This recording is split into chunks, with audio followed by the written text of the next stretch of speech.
God said, well, what do you want? I sent a squad car, I sent a boat, I sent a helicopter. What more can I do? I think right now the message to people is, it's not, don't wait for a signal from heaven. Get on with it. The signal is that the permission slips are no longer needed. If the president of the United States is launching meme coins, I'd say that your helicopter has come to the steeple. I would argue, I really think that blockchain and distributed ledger is truly the most radical innovation since the beginning of the internet. Who exactly do we go to in this administration for permission to do a big project they're setting out on? Don't expect an actual signal the signal out of Washington now is go for it. No 4 words strike fear into the hearts of Bitcoiners more than central bank digital currencies. That said, we know that CBDCs are inevitable, and we need people on the front lines like Chris Giancarlo and his son Luke working to make sure that these central bank digital currencies end up having the same privacy and freedoms as we have with cash. That was just one of the many topics that we discussed in this incredible conversation. We touched everything about Web3, crypto, policy, legislation, regulation with this ex-CFTC chairman and his incredible son. You do not want to miss this conversation. That's dope.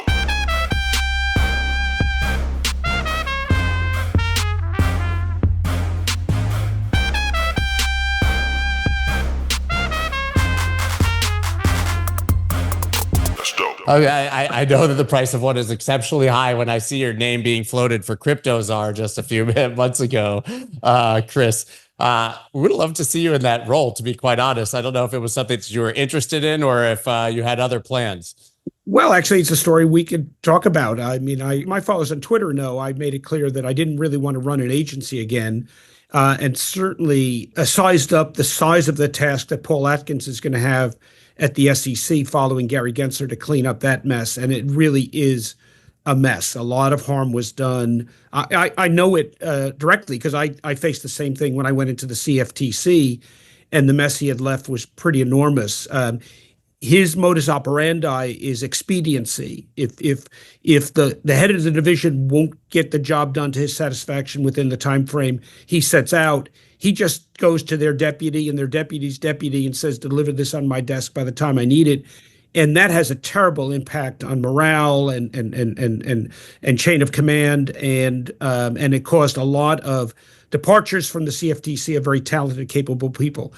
CFTC is a quarter the size of the SEC. What he did at the SEC was a magnitude, multiple of what he did at the CFTC, the damage that was done. And so that task is a big task, and Paul Atkins, fortunately, is very up to that task. I felt that at this stage of my life, having done that once already, I didn't wish to do it. I did wish to, though, to be involved in policy, and I did sketch out for the incoming Trump administration the role of someone who would be responsible for delivering on all the promises that Trump had made with regard to crypto, a crypto council, no capital gains on crypto, a crypto stockpile, et cetera. Trump laid those out masterfully in his Nashville speech in July of 2024, but interestingly did not actually designate a person or as it's come to be known, a czar, to deliver on those promises. And I identified that as a necessity to make promises into reality. And that's a role that should the president have turned to me, I would have been delighted to serve in. In fact, he turned to David Sachs, a different set of skills, not somebody who's experienced in Washington, but somebody very experienced in getting things done, sees the big picture. And to David's credit, he added to my outline the notion of making it not just crypto, but AI. And David's gone in with a lot of vim and vigor and sense of urgency, and I think he's doing a fine job.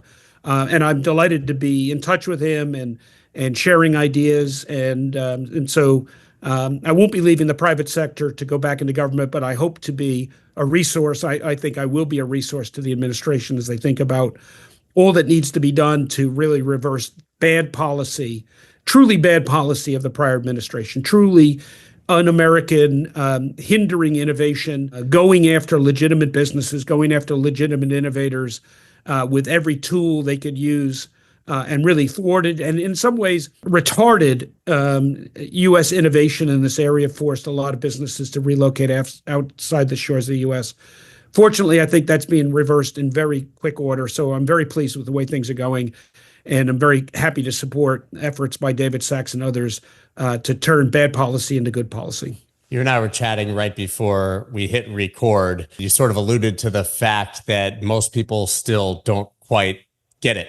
I think I referred to it as PTSD, but I don't think that people in the United States quite understand what a mammoth change this is and that you can actually operate here.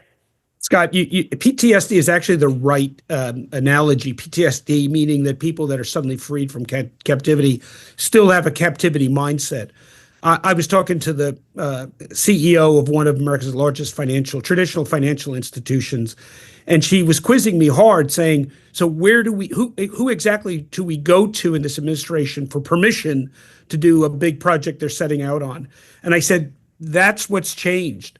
This new administration doesn't want to be in the permissioning business. That's the way it worked before. And quite frankly, when you asked permission before, you didn't get it. You just got the run around and told to come back and see them again, like the Wizard You got of a Oz. Wells notice. Yeah, you got a Wells notice. Right. And it's all changed now. They're not in the permission business. We're going back to the traditional American notion that innovators shouldn't be seeking permission. They should, if they go too far, seeking forgiveness. But don't misunderstand, and I think 𝗧𝗥𝗏𝗧𝗏 laid this out, that doesn't mean they're not going to be cops on the beat for traditional fraud, manipulation. Criminal activity will not be tolerated. But if you're not ripping somebody off, but you're simply doing something that's never been done before, if you're pursuing a commercial imperative, if you see an opportunity in the market that no one else is pursuing, you should pursue it. And this administration is not going to be there to give you permission about doing things that haven't been done before. They're going to tell you if you're going off the rails or if you're misbehaving, but they're not going to give you permission anymore.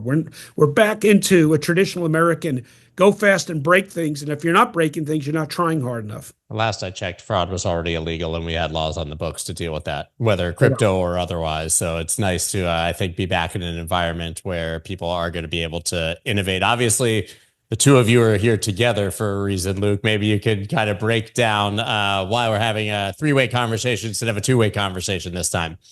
Yeah, it's actually a good segue. Also bring up the idea of innovation. So I wear a couple hats at Accenture. For starters, I run the Fintech Innovation Lab, which is an incubator and accelerator program that's been around for actually the past 15 years. And we work across tier one organizations across banking, capital markets, payments, and insurance. So a lot of the big banks, big payment providers, where each year we sit down with their executives to understand what are their innovation priorities that they're trying to solve. We then go out to the market to identify top startup companies, and then through a competitive process, we get down to a top 10 that get put into the lab itself. And the lab runs for about 3 months from April till June, where each of those startup companies get connected with those financial institutions to really help them refine their product in some of the most competitive markets here in the US. And it's really, back to the topic of crypto, like you guys just mentioned, we're starting to see, I think, that also trickle into the innovation frontier as well. A lot of the startup companies that have applied to the program this year are going back to some of the topics and the use cases that we've been talking about for years around sort of payment optionality, settlement compression, tokenization for transparency and distributed access. And then to your point around security, a lot of security companies starting to think about how to do this in a way that's compliant, in a way that prevents fraud, can ensure AML and KYC for the identity. And so I think blockchain is having a bit of a resurgence from the innovation wave and what we're seeing as some of the startup companies, while being driven by the legacies that are also curious around what the new administration is going to do in this space. Accenture is obviously a massive company, one that I think many would find surprised to be moving forward with crypto projects or even investigating it. I think that's become a trend. Maybe now everybody's just coming out of the closet and actually discussing it more widely. Because even as we know, even at institutions that are the biggest notorious haters of crypto, like JP Morgan, for example, a lot happening behind the scenes with this technology and with the asset class. So what are you specifically working on that's interesting to you in the crypto space? Yeah, and so Accenture's got a really strict definition for the types of distributed ledger assets that we actually explore. And so the other hat that I wear at Accenture is I lead an offering that's focused on the corporate adoption of digital currency, or what we call digital currency treasury. And what's very much focused on is large corporate clients. So the large multinationals that have operations around the globe that are starting to look at this and saying, hey, wait a second, how can I use stablecoins, tokenized deposits, and eventually central bank digital currencies that are emerging around the globe? Where do those fit into our existing toolkit or the different solutions that we have on hand? And how do we integrate that back so that our treasury team, right, the office of our CFO, that they've got one user experience to be able to interact with all the traditional payment mediums that they use, and now all these new emerging asset classes. And so what my team focuses on is how do we help those corporate clients integrate and also make a decision on in which use case do they want to use which instrument, whether it is a stable coin or a tokenized deposit, or in some regions, central bank digital currency. Tokenized deposits, stable coins, these seem to be the hottest narratives in crypto right now. Tokenization generally, I'll say. Even Larry Fink obviously making a huge splash with the ETFs, but then specifically talking about tokenization constantly. Actually, BlackRock was putting tokenization of all assets in their reports before they were even talking about the ETFs. It just didn't catch the headlines, I think, at the time. Tokenization of assets, Chris, it's been a slow process. It is happening. We have, $10, $11 billion of tokenized treasuries online, but that's a drop in the bucket relative to what is possible here. Do you see this exploding in the future? Stablecoins is another conversation. We will have that. I think that's the lowest hanging fruit for regulation, legislation, and explosive growth. But I just want to talk about tokenization at the moment. Totally, Scott. It's funny.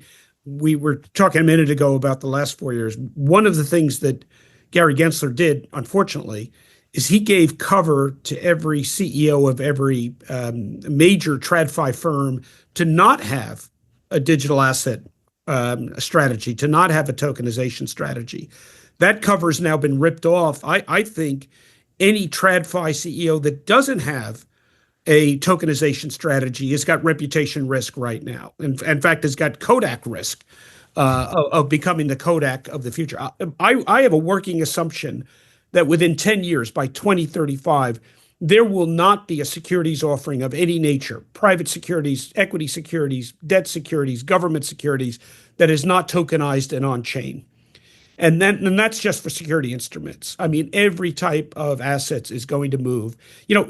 Analogy that I used the other night that maybe some of your listeners might find useful when explaining this to people. In many ways, photography has two worlds. There's the pre-smartphone world, and there's the post. I have photo albums in my house that are stagnant and never move and never get looked at. And then I have the ones that are on my phone and on my computer, which I send, I manipulate, I use for all kinds of purposes. Once you digitize something, its accessibility, its usability is increased by a factor of 10. Assets that are not on chain are going to be like the old photos and those old albums, inaccessible, unusable, and forgotten. And assets that go online are going to be as useful and as present and as available as the digital photographs on one's mobile device. The world is changing, and institutions that are not going to get ahead of this curve are going to fall behind it. And the photography analogy goes to that very notion of Kodak as a great American institution that is no more, because an innovation they just couldn't get far of. And to give them credit, it wasn't they didn't try; they actually invented it. But that's how fast some of these innovations can move if an institution is not ahead of it. Yeah. And on that, I wouldn't dismiss that people are not innovative. I think we see one in the startup scene, but a lot of the legacy institutions as well are just waiting to get the green light to launch these new solutions in the space. And so a lot of my clients I mentioned are corporates, but we also work with a lot of legacy financial service providers who are the ones that traditionally provide custody, payments, issuances, marketplaces, clearing and settlement, right? They are that end-to-end financial service chain. And when you think about what tokenization does, right? Look at the Coinbases, for example, right? Or let's first look at our legacy infrastructure. You've got issuance that happens in one place. You then have a marketplace like our legacy exchanges. You then got the clearing and settlement that happens at another institution like the DTCC. You then have a custodian that's actually holding the underlying receipts. And then the cash is all settled at a separate location as well. And so our financial service ecosystem has emerged as this fractional sort of stage gates of how we process information. And when you think of distributed ledger and like the really radical innovation that distributed ledger provides is it condenses this whole ecosystem into one technology. And so you look at what Coinbase is doing, right? You can issue a token on it. You've got a marketplace for that. You could do the settlement right on that platform for both the assets and the cash. And that's really novel to think about. And they're doing it for maybe just NFTs and crypto, and you can dismiss that. But the fact that they have this technology across the board, there's no way that the legacy financial service providers aren't going to look at this and say, I want to be able to use that same power, that same technology for traditional asset classes as well. And so a lot of financial service clients we're working with, they've been exploring this for years. And like Chris said, we're just at that point of waiting for that green light, that go-ahead motion to then start launching and rolling these out. And what I would say to those firms, Luke, is that don't expect an actual signal out of the signal out of Washington now is go for it. Go. Green. If you're going to wait for something, there's the old joke about the minister who says that the storm is coming, everybody's going to leave, but I'm going to stay here. And then the squad cars come and say, hey, minister, it's time to go. The rains are falling. He says, no, God will provide. And a few hours later, they come in rowboats and they say, minister, we got to get out of here. The tide's rising. He says, no, God will provide. And finally, he's on the steeple and the tide's washing away. A helicopter comes. He says, no, God will provide. And finally, he gets washed away. He winds up in heaven. And God says, he says to God, I was waiting for the signal. And God said, well, what do you want? I sent a squad car. I sent a boat. I sent a helicopter. What more can I do? I think right now the message to people is don't wait for a signal from heaven. Get on with it. The signal is that the permission slips are no longer needed. If the president of the United States is launching meme coins, I'd say that your helicopter has come to the steeple. It's exactly right. Now, given I can't say it's a legal position to say he did it, so I can. Well, he might be in a unique situation that the rest of us aren't, but I think it's very clear that we have a green light to try things. Exactly right. Exactly right. But we've been, one of the things you mentioned in the beginning is all these different offerings. One of the things that Luke mentioned is that ultimately people around the world are going to be dealing with all forms of digital assets, including digital currencies, some that are offered by non-sovereigns and corporates in the form of stablecoins.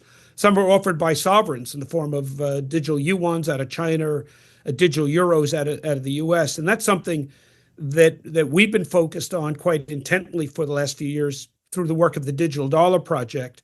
Our work has envisioned for some time, and I think we've proven to be correct, that the dollar is going to wind up being modernized and taken out of its analog state into a digital state.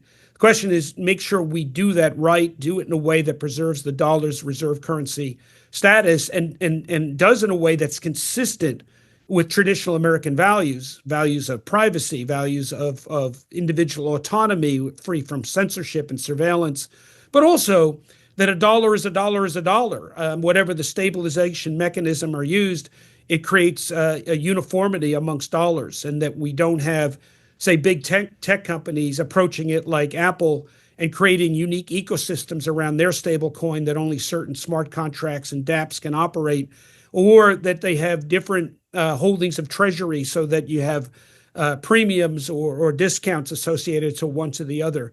So that's an area of real focus for us. I mean, CBDC is probably the biggest triggering four letters that there are strung together for the crypto community. Maybe 𝗟𝗕𝗟𝗏, but I think he's gone. But I'll give it to CBDC right now. Interesting.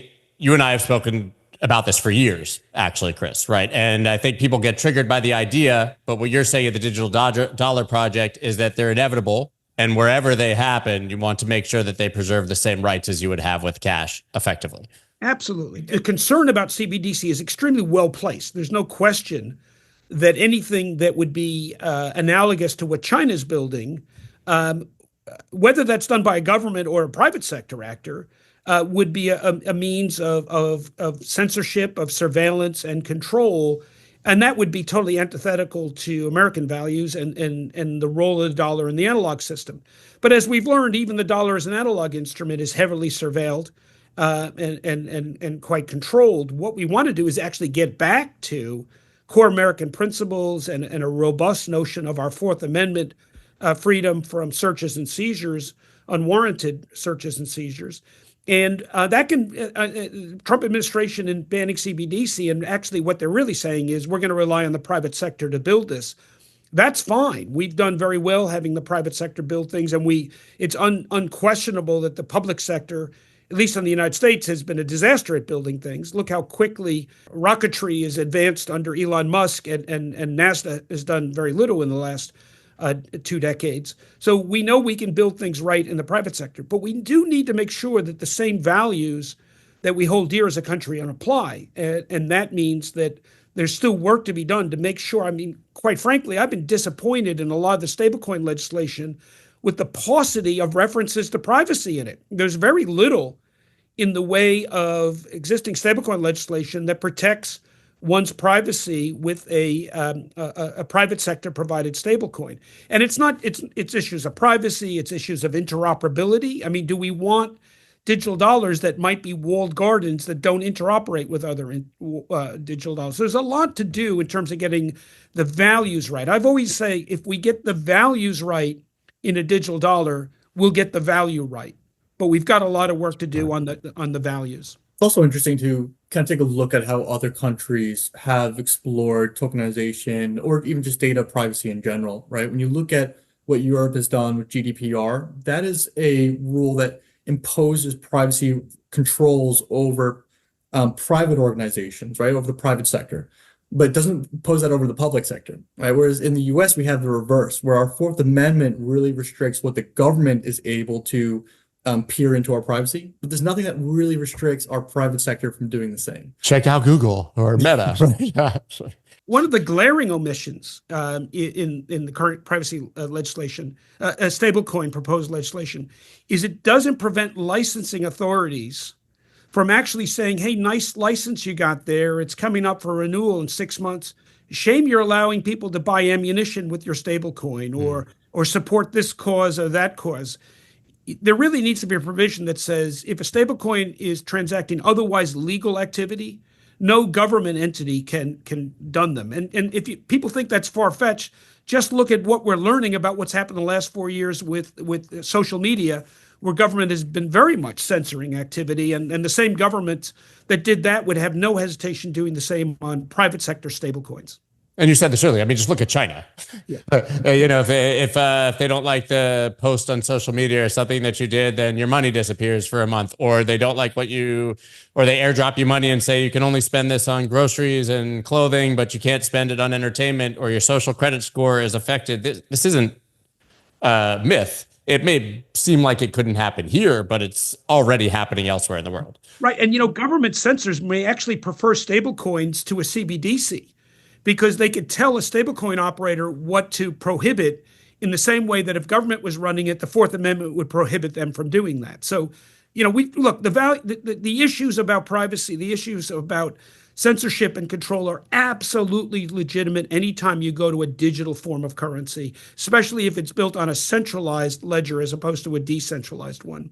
The same issues apply. So the same work that needs to be done to get the values right, to get the core principles right, is important work to be done by people of goodwill. And you don't even need to look as far as China for that as well. I mean, if you look at what Canada did a couple of years ago with the trucker strike, where they shut down the payment activity of those strikers, I mean, that's an example of the government not needing to even have a CBDC, but just instructing their banking sector in order to shut off this payment activity. And so that is very much something the Digital Dollar Project tries to explore and advocate and have a voice of the private sector, that as money is more and more digital in all these different forms, whether it's stable coins, tokenized deposits, or central bank digital currency, but as that dollar becomes more and more digital, it's important to enshrine those American values of privacy and freedom of expression through payments in however we design that money. The future is going to be a kaleidoscope of different digital forms of value, of storage of value, and different digital forms of payment and transactions of value. And it's wide open to the different value sets that are going to exist. The digital yuan is going to proceed, and it's going to overlay China's Belt and Road Initiative. There's going to be no avoiding it. It's going to be there. And the digital euro is going to appear. It's going to be there. Americans are going to be dealing with both dollar-based private sector stablecoins and government-sponsored CBDC in the future, whether we like it or not, whether we have an executive order banning a dollar-based CBDC or not, it's not going to change the fact that the future is going to feature all of the above. I believe that the winning system is going to be the one that best reflects the values underlying a given currency. If we get the values right in every dollar-based digital network, we will win this future state, and we will protect the dollar as the world's reserve currency because of the aspirational values associated with it. But if we give in to these censorship ideas, if we give in to that, then we've actually lost our way. So we've got to make sure the dollar represents the right values. If we do, I think the dollar can actually absolutely prevail in the 21st century in the same way it did in the 20th century. With all of the bluster around banning CBDCs, as you said, whether by executive order, legislation, state to state, we've had a lot of states propose a ban on central bank digital currencies. Do you think they're still inevitable here? I don't know if they're inevitable here. I actually am very excited about the notion that we're going to explore digital money using using the private sector. I think the private sector will be nimble. I'm on the board of Paxos, which is doing some very interesting work in the area of stablecoins. Circle is, PayPal is. There's a lot of very, very smart American companies. And if we get, as I say, the values right, this can be in a very exciting dynamic. However, look, I can envision a world where at least a wholesale CBDC is actually needed to make a retail digital dollar done by private sector actors work. And I'll just give you an example. If there's a run on a stablecoin operator, which there have been in the past, there's nothing to make us think there won't be in the future. The same reaction will happen by holders that actually happens when there's a run on the bank. When there's a run on the bank, people run down to the ATM machine, but they're doing two things. They're taking possession, but more importantly, what they're actually doing is converting a corporate liability of the bank into a sovereign liability of the government. That's why they take out dollars in cash, because now the liability is with the government. If there's a run on a corporate issued a stable coin, you would assume that people would want to do the same thing. They want to go to a higher priority of money. They want to go to a stronger backing from the corporate backing. Now, there's a chance they may go to another stablecoin, but if it's a large scale run, if there's actually economic worry, they'll want to go to a sovereign. If there's no sovereign U.S. instrument to go to, then they might go to a European sovereign. You could see a conversion from dollar-based stablecoins to a European CBDC simply because they want to convert out of a corporate liability into a sovereign liability. And then you'll see de-dollarization. Look, that may take a decade or more to play out. The U.S. may never go to a sovereign CBDC. It may always do this through the private sector. And if that happens, then the same work needs to be done to get the values right, the issues of privacy, interoperability, technical uniformity, et cetera.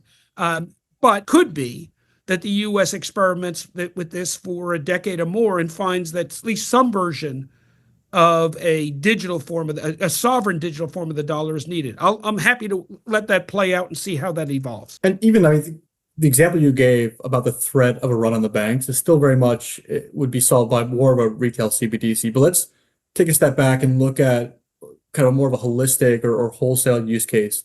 So one of the pilot programs that the Digital Dollar Project did was with the DTCC, the Depository Trust Clearing Corporation. And Scott, I don't know how familiar your viewers are with how the DTCC works, but to give a quick crash course and to simplify things, right? You have a marketplace where buyers and sellers agree on the price of a trade with the stock exchange. That is then sent to the DTCC, and they become the middleman of all the assets and all the cash to then pay everybody back out. And that cash is also not even moved within the DTCC. It's actually moved at the Federal Reserve at the end of the day.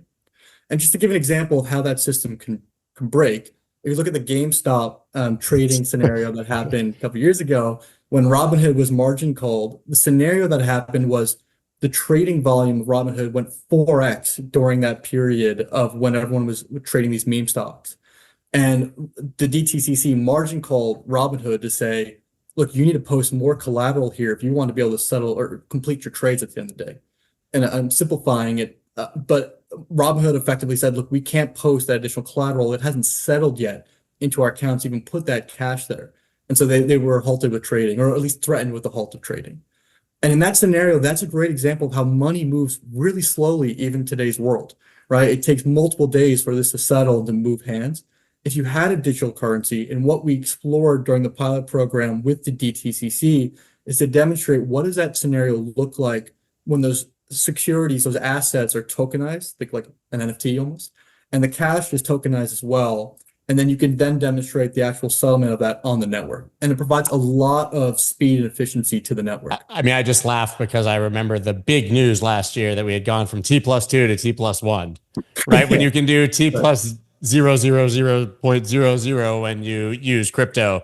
But the issue there obviously is who this disrupts, right? I mean, Chris, you sort of alluded to a 10-year time frame for everything to be tokenized, for us to be trading securities. 10 years would actually be pretty fast considering all of the toll collectors and third parties that benefit from these systems that would have to be replaced. Maybe that 10 years takes them to not be Kodak and to integrate these into their own systems so they're not replaced. Or maybe it just takes them that long to die before these better systems are incorporated. But I mean, many would say, hey, the technology is ready. This should be 2026. But you're talking about every payment processor, the DTCC, as you pointed out, the government, credit cards. I mean, the biggest institutions on the planet. Well, there's there's several things in that. One is, look, we've got the biggest, most sophisticated financial system that's ever been built. And it's a lot to change that. There's a limit to humans' ability to actually transition from one technology base to another. It's easier for young people than it is for older people. I think that's one of the things that's held us back is the octogenarians that have been running things that grew up in the analog system are reluctant to give it up. And that's, I think, been holding us back. I'll give you a historical analogy. In the late 1990s, we had this dot-com boom where the promise of e-commerce raised valuations enormously. And when the dot-com boom bust in 2000, at that time, there was a little bit less than 300 million people using e-commerce. And there were jokes made about companies like pets.com, which we call pets.bomb. And there were commentators who are saying, that's it. E-commerce is over. You know, people are not going to buy pet supplies online. Well, in fact, the matter is, looking back, we realize it wasn't that people didn't want to buy pet supplies online. It's just that they didn't want to do it using dial-up modems, putting their credit card information into some dodgy website, and waiting 4 weeks for the pet supplies to arrive. The pet may have died by the time the pet food got there. It took the arrival of 3G and 4G and 5G technology. It took the arrival of PayPal and Amazon.com and Amazon delivery to make the promise of e-commerce a reality. And yet, by 2010, there were something like 2 billion people on Earth using e-commerce. And now by 2025, the number is something like 7 billion. Most of the planet uses e-commerce. It's quick, efficient. It's on your doorstep, if not that afternoon, the next morning. And the system works. We've transitioned to e-commerce.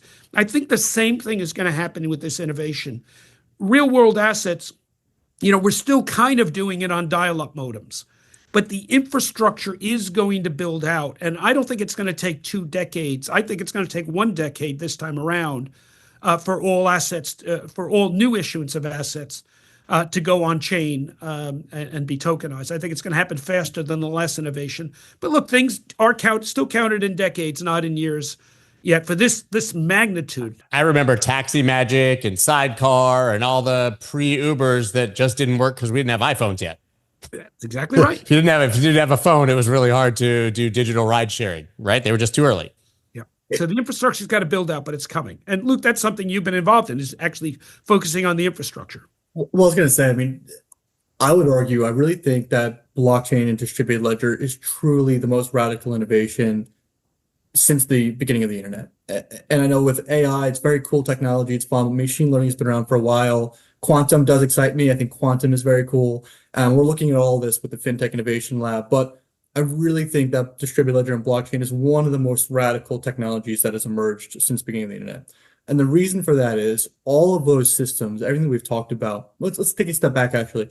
Think about the banking system itself. It's all based on message and reconciliation. And that's been since the beginning of time, right? Think about how the modern banking system really came out of the Crusades, where people were telling the church to move money into different regions, and it was sending a message across these infrastructures.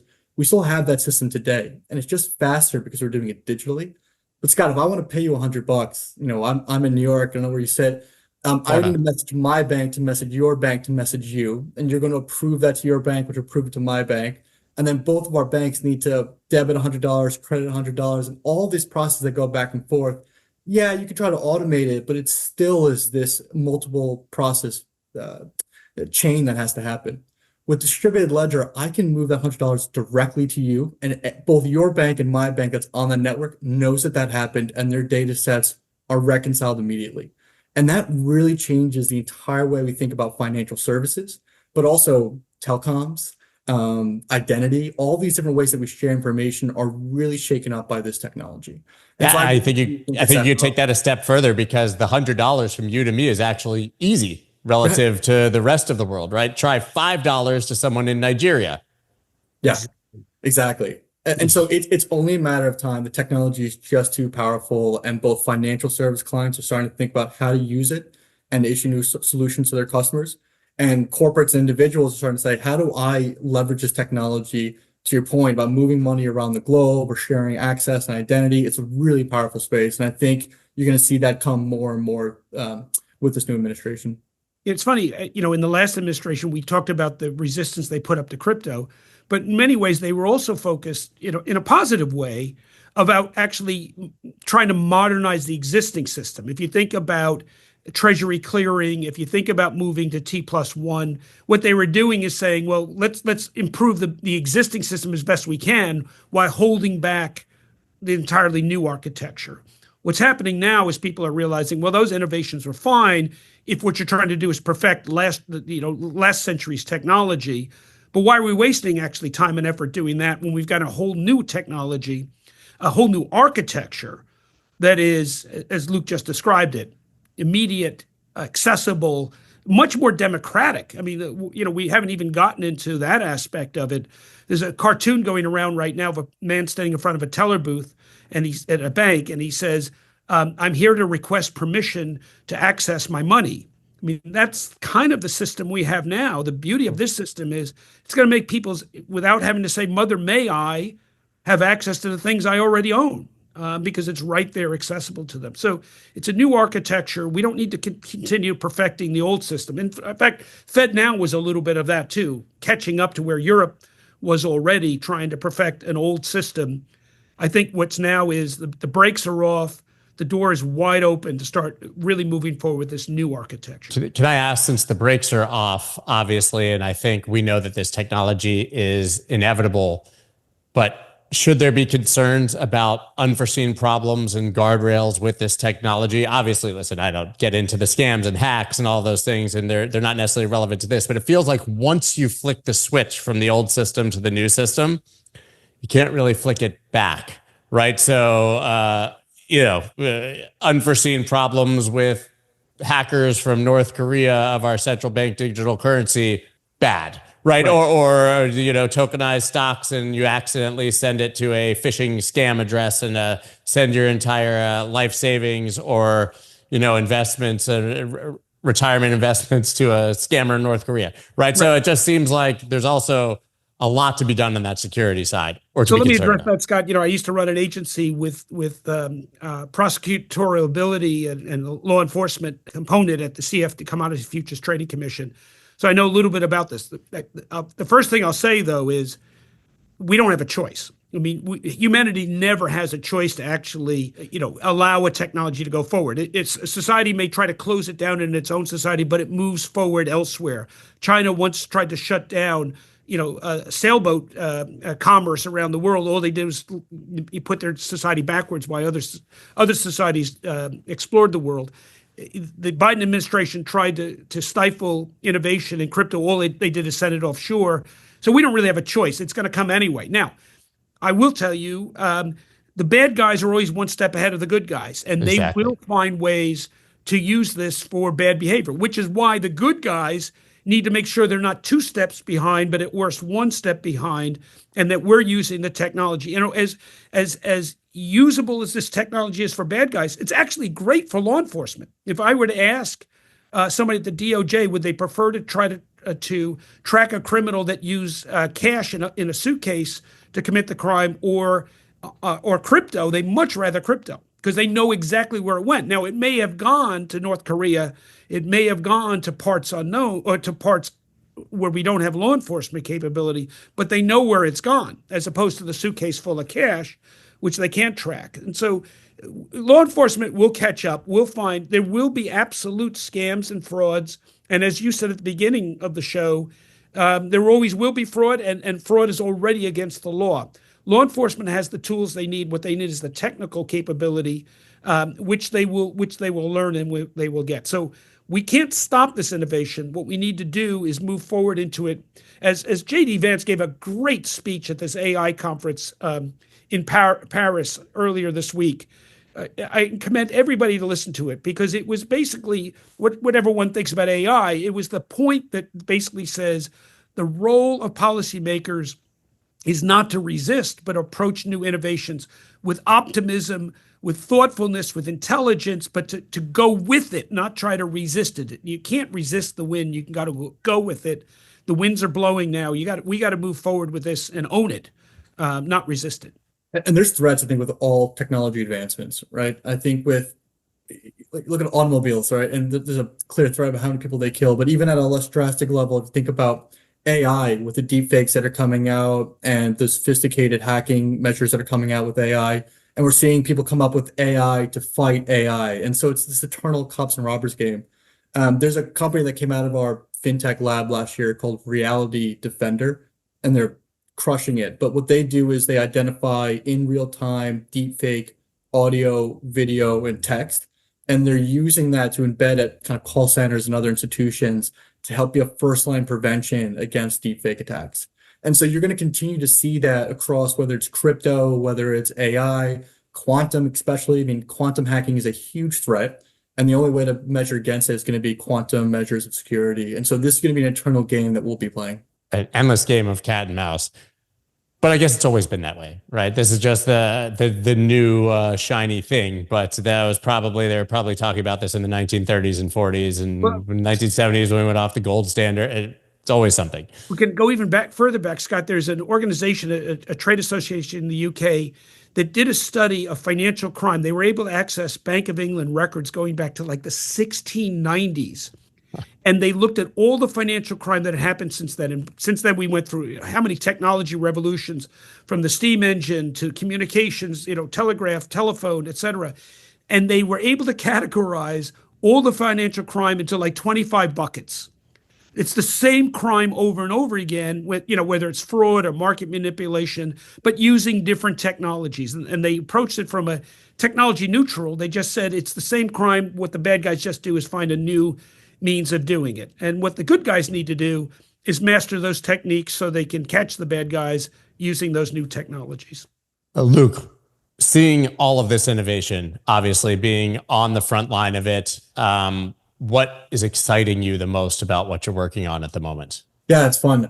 What I really like is actually how these technologies are starting to bleed together, which I think is super interesting. I mean, we've talked about distributed ledger, blockchain, AI, accelerated data processing, like with quantum, and you're starting to see companies are starting to solve problems by blending these technologies together. And I think that's going to be super interesting. I mean, take a more Web3 example. When you think about tokenized assets, you're then using AI for either fraud or security on top of crypto, or using AI for accelerated algorithms for trading. And so I think the blend of these technologies is super interesting.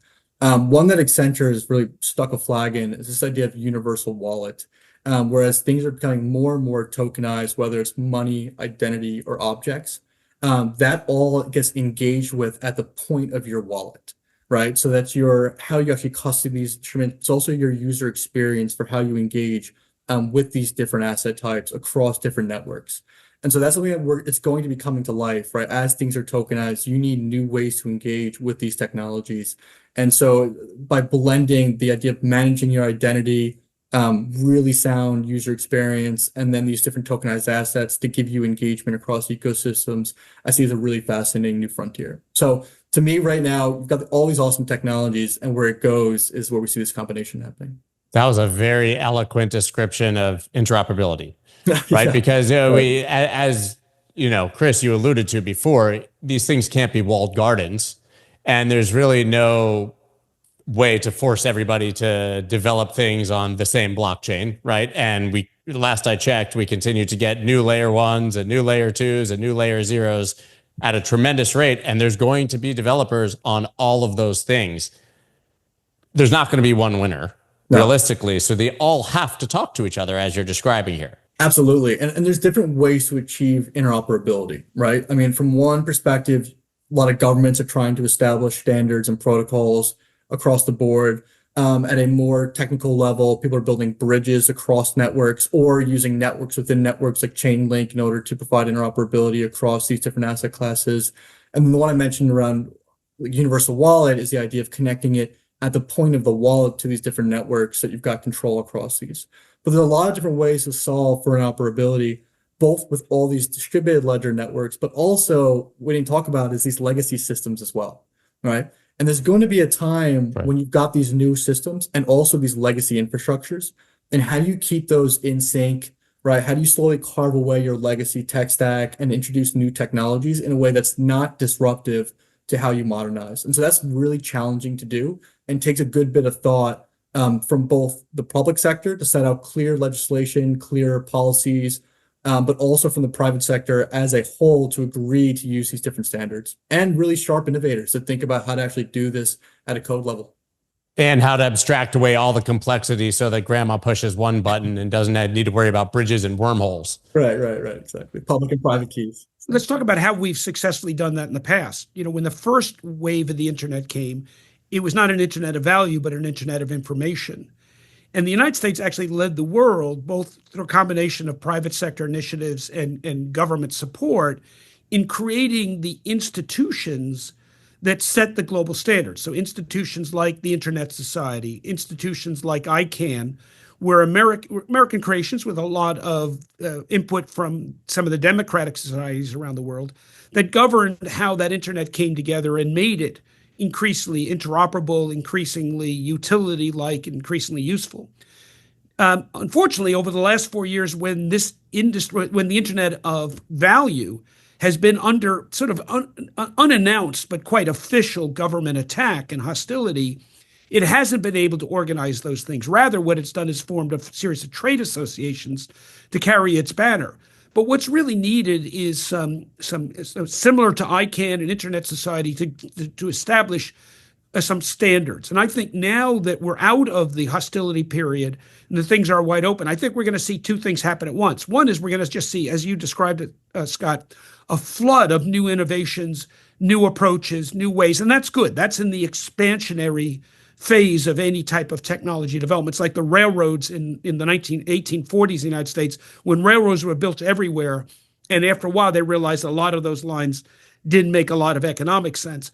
I think we're going to see some of the similar things. But then there'll come a period of rationalization. And I'm hoping the leaders in the industry, along with a different government standard, people like David Sachs and others, can help this industry form some common standards. And I think we at the Digital Dollar Project want to contribute to that effort to develop some of the core standards so that this next wave of the internet becomes rational, it becomes thoughtful, it becomes still private sector innovation driven in the best history and the best tradition of America, but with core governing standards so that we don't create walled gardens. And we get to, certainly with the dollar, we get to a dollar is a dollar, whether it's on a stable coin or on a different platform, however it's transacted. We're going to need that type of standardization. And Scott, it's been fun doing these calls, and thanks for hosting the two of us here. And part of kind of this series that Dan and I have been doing is that he's got this perspective of being a veteran in the space, having years of experience, having seen a lot of these things. Being a geezer. Yeah. I'm a geezer too, man. I'm probably right between you guys somewhere, but I'm almost 50. And sort of me and my generation are very much forward looking, and I get to work with all these cool startup companies with the FinTech Lab. And so it's been a really unique experience of kind of sharing how things have done historically while looking at these new technologies. And, you know, like Dad pointed out, how do you think about these innovation waves and how those are going to follow through with some of these new technologies we're seeing? And this time it's your money, Right. So listen, I'm not saying that that's any less important than your safety. Obviously, like automobiles got seatbelts and airbags, and they started drawing lines on the roads and putting up lights because they needed them as the industry grew. You gave a great example, I think, with trains. But when it's your life savings, people going to have to get this right, you know? And I think that's really going to be hard for legislators and regulators, even in this environment where it's all systems go, because things just move so much faster now. By the time they've come together to put a vote on something, it's going to be a different industry. I think that's right. Again, the last 4 years, we saw, innovators being sued personally, in addition to their having the corporation sued by a government that was just hostile to innovation, to that type of innovation. It's hard for them to come together and set standards when that level of prosecution and persecution, you might say, is ongoing. I think we're in a different world now. That's not to give a free rein to fraudsters and manipulators by any means. But we do need to get to an environment where we don't have hostile government efforts. We have a government that fully sees what can be gained by American innovation, onshore innovation in the space. And I think I know we have that now. And so it's game on. This is an exciting time. I think it's going to be an explosion of innovation, of activity, and some of it's going to be a bit confusing at first till we work through it. But we got an enormous aspirational society here. I mean, when I see Luke and some of the companies he's working with at the New York FinTech Innovation Lab, it really excites me. These are exciting years ahead of us right now, and it's put your seatbelts on. We're in for a great ride. And Scott, we have seen monetizations of money before, right? I mean, in the last 70 years, credit cards. In the last 15 years, Venmo and P2P platforms. This is just the next step in that. And that's from a private perspective, but also from a government perspective. We've had digital reserves and now FedNow, and we've had instant payments, and what other countries are doing, like PIX in Brazil, of really modernizing these payment infrastructures. And so this is just another cycle of that. And I think we've gone through these before. We've gone through the growing pains and the learning curve of these new technologies. And I think we're just at that next frontier for this. I tend to agree. It's going to be a crazy few years. When you look at this actual election, I think, and what happened, it's not a red and blue situation at all. I had Raoul Pal on, and he actually sort of made the argument. He was like, the technologists won. So you had Fairshake and Brian Armstrong and Coinbase. They threw the money in the direction to actually allow innovation to happen in this country. It wasn't about who is the Democrat, who is the Republican. It was about getting back to a place where we can have IPOs or innovate and operate with wider guardrails. Now we got to prove it. I keep saying this is like crypto. Finally, we've been screaming from the sidelines. Let us innovate. Let us do things. I hope we do more than launch meme coins. I think that's really true. To put a geographical spin on it, I think the late 20th century American economy was really Wall Street driven in the concept that the market, albeit imperfect, is the best way to allocate capital. And then I think the last 15 years have been a reaction to that said actually the market has done a poor way to allocate capital to certain underserved communities. There needs to be a political component on it. In many ways, the Dodd-Frank Act was the victory of Washington over Wall Street. And so we've had Washington domination of finance and markets for the last 15 years or so. I think in this victory, it wasn't the New York Wall Streeters or the Washington politicians. This was the victory of Silicon Valley. And that said, actually, we're going to bring algorithms to bear in how capital is allocated. And if we get the algorithms right, we can allocate capital as fairly as built into the design. So after, free owners of the financial markets from Wall Street to Washington, it's now the Silicon Valley. And we're going to get a Silicon Valley ethos to bear, an ethos that says if you're not breaking something, you're not working hard enough.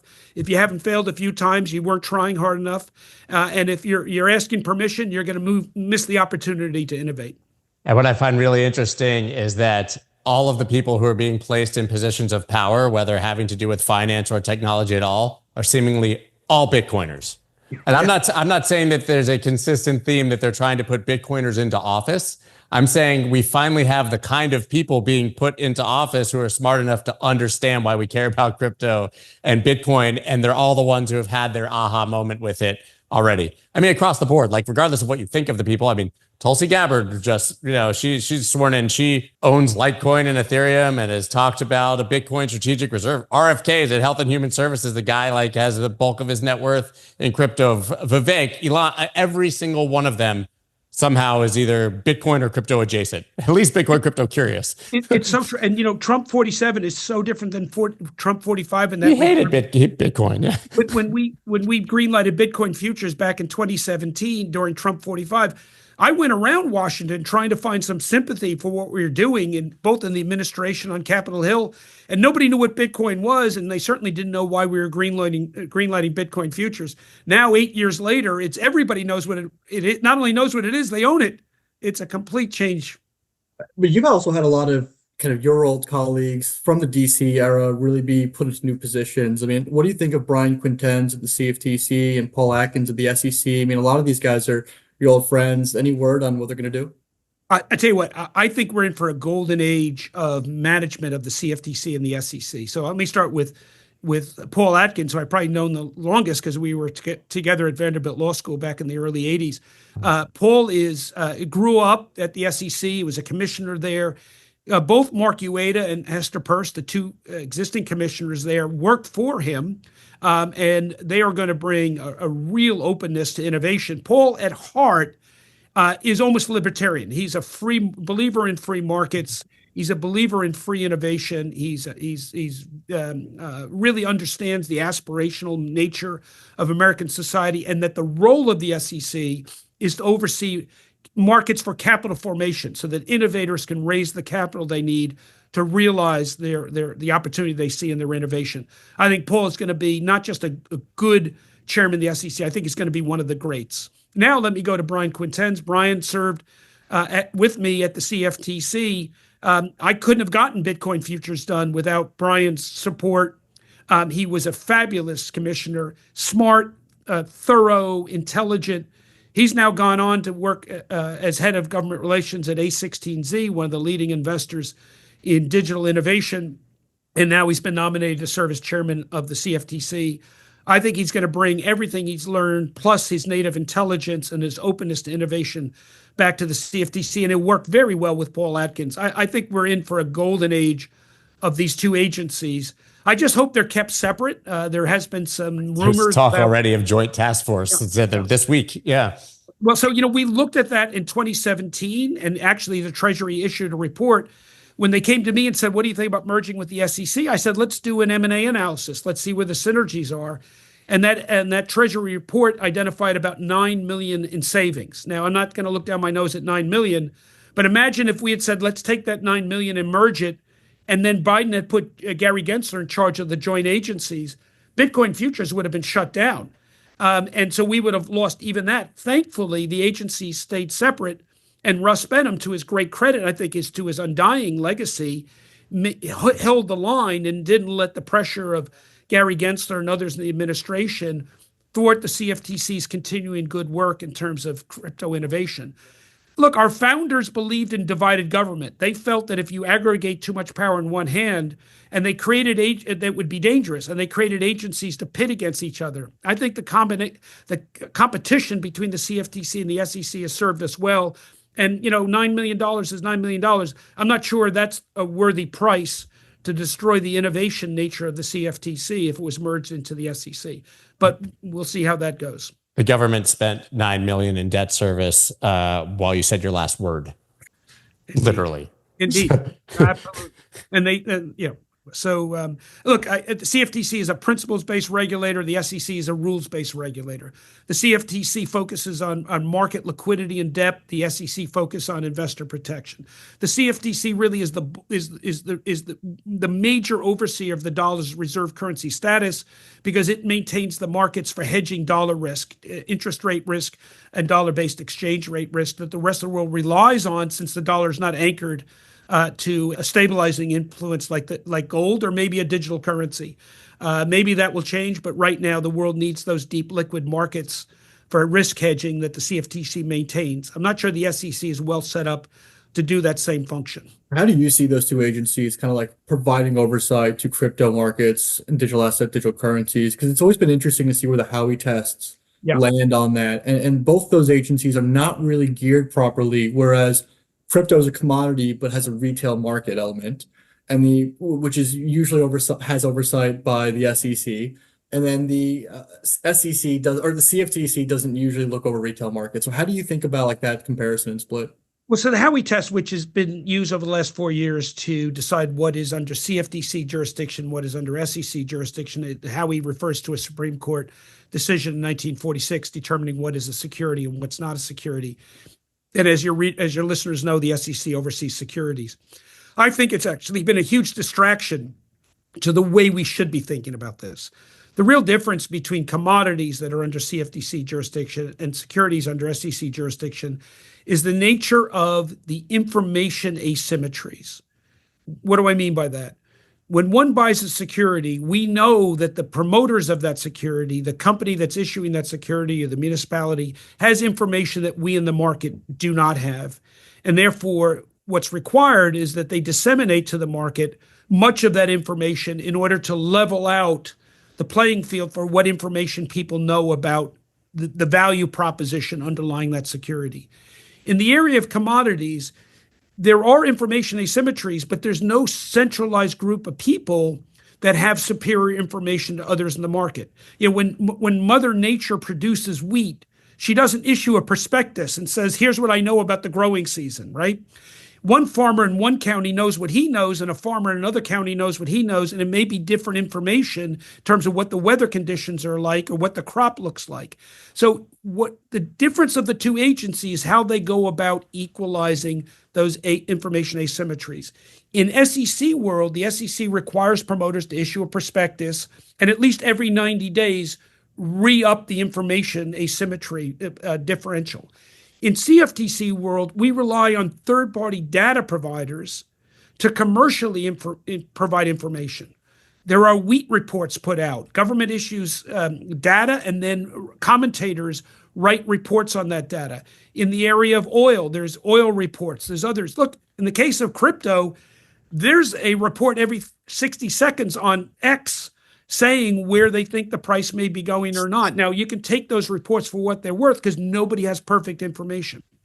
So the point I'm making is what we really need to do when we think about crypto is think about, is it decentralized or centralized? If it's centralized, who has what information and how do we equalize that information asymmetry? If it's decentralized, are there sufficient amount of reporting done to provide information to the marketplace so that people can make informed decisions? And that's really what the two agencies do. The CFTC approaches it not from a prospectus approach, but from a making sure there's adequate information so that the market is deep, liquid, and orderly.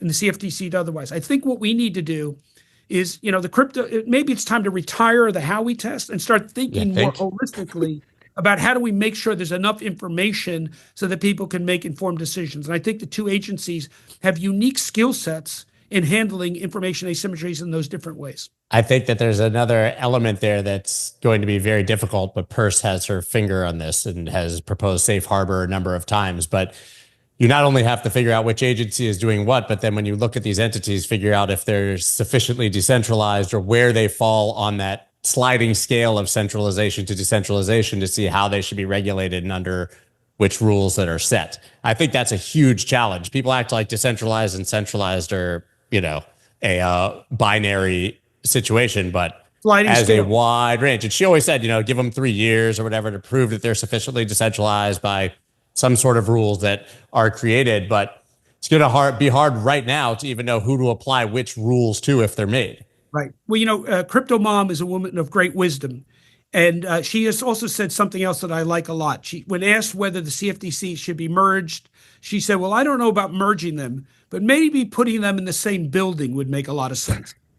And actually, I think that does make a lot of sense. If we're going to get to a world where what we're really focused on is the holistic analysis of whether there are, whether it's fully decentralized, semi-decentralized, centralized, and how do we ameliorate information asymmetries, the agencies need to be talking to each other. And the best way to talk to each other is to be adjacent to one another. And I'd like to see, I think her wise approach to this is the right. Do they deserve their, I mean, this is an echo chamber notion, I would imagine, of thinking that we're much more important than we are. But at this point, does crypto need its own agency? Or is AI and crypto czar a good step in the direction of at least having, eyes and ears on this through all of the agencies? Yeah, well, Luke made a good point before that, at some point, all of these technologies merge together, right? At some point, we're not going to know where crypto ends and banking begins. We're not going to know where crypto ends and insurance begins. We're not going to, and so I'm not sure another agency with a very, specific focus will make sense over time. I think what we need to do is really get greater working relationships amongst the different regulators, whether they're bank regulators, insurance regulators, or market regulators, so that we come up with a regulatory approach that is better suited for the comprehensive and all-seeking nature of this new technology, which is going to seep into every aspect of our financial markets, our lending markets, our financial transactions, our payments systems. I think we pretty much nailed it. I'm going to give us the compliment collectively that we nailed it. I have to say, Chris, you must be very proud to have Luke as a son, and Luke, you must be very proud to have Chris as a dad. Incredible to be able to have a conversation with the two of you like this. I think that would be a rare duo in most families on a podcast like this. Thanks, guys. And right back at you. I mean, it is great spending time in this space with one son. We have some fun conversations at dinner. We could have actually just recorded one of our dinner conversations. You should do that. It would make for, it would make for a great conversation. You guys need your own show. Get me out of here. Get me out of here. You don't need me. This goes way back to being in the backseat of the car driving around as a kid. So it's been years in the making. So. Was that in the seatbelt era or the? Because I remember talking to my dad in the back when we didn't even have seatbelts in the car. So there you go. Proof that regulation evolves as we need it. Chris, Luke, thank you so much for the conversation. Really a pleasure. Great to be with you. Likewise. Thank you, Scott. That's dope.